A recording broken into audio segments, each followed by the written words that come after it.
Hello friends, இன்றைக்கி நம்ம பார்க்க போகிற ரெசிபி என்னென்னா உடம்புக்கு ரொம்பவுமே சத்தான முருங்கைக்கீரை குழம்பு எப்படி வைக்கிறதுன்னு பார்க்க போகிறோம். இது போன்ற அருமையான ரெசிபிகளை தெரிஞ்சுக்க அம்மா சமையலறை சேனலை சப்ஸ்கிரைப் பண்ணுங்கள்.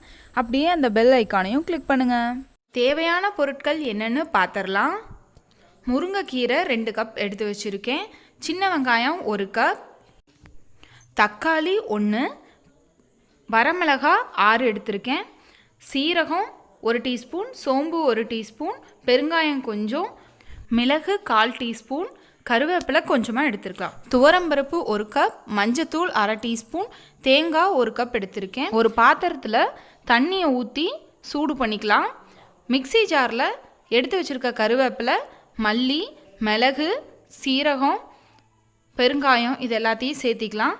அதோடு எடுத்து வச்சுருக்க வரமிளகாய் சேர்த்திக்கலாம். மஞ்சத்தூள் 1/2 டீஸ்பூன், தேங்காய் 1 கப் இது எல்லாத்தையுமே சேர்த்தி கொரகொரப்பாக அரைச்சி எடுத்துக்கலாம்.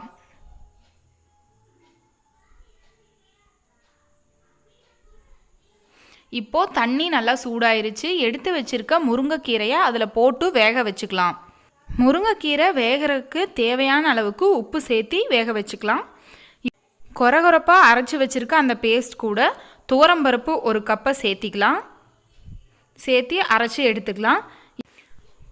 துவரம்பருப்பு சேர்த்து அரைச்ச பேஸ்ட் கூட சின்ன வெங்காயம் 1 கப்பை சேர்த்திக்கலாம். சேர்த்திட்டு எடுத்து வச்சுருக்க ஒரு தக்காளியை நல்லா பொடியாக கட் பண்ணி போட்டு அரைச்சிக்கலாம்.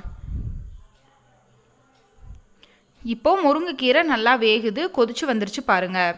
இப்போது கொதிச்சு வந்ததுக்கப்புறமா நல்லா அரைச்சி வச்சுருக்க அந்த பேஸ்ட்டை ஊற்றி தேவையான அளவுக்கு நல்லா தண்ணி சேர்த்து நாம் கொதிக்க வச்சுக்கலாம். இதில் நாம் சேர்த்திருக்க எல்லாமே பச்சையாக அரைச்சி தான் சேர்த்திருக்கோம். இது பாரம்பரியமாக எங்கள் பாட்டிகள்லாம் வச்சு கொடுத்த குழம்பு. இது சளி தொந்தரவு, உடம்பு சரியில்லைங்கிறவங்களுக்கெல்லாம் ரொம்பவுமே சூப்பரான மருந்து.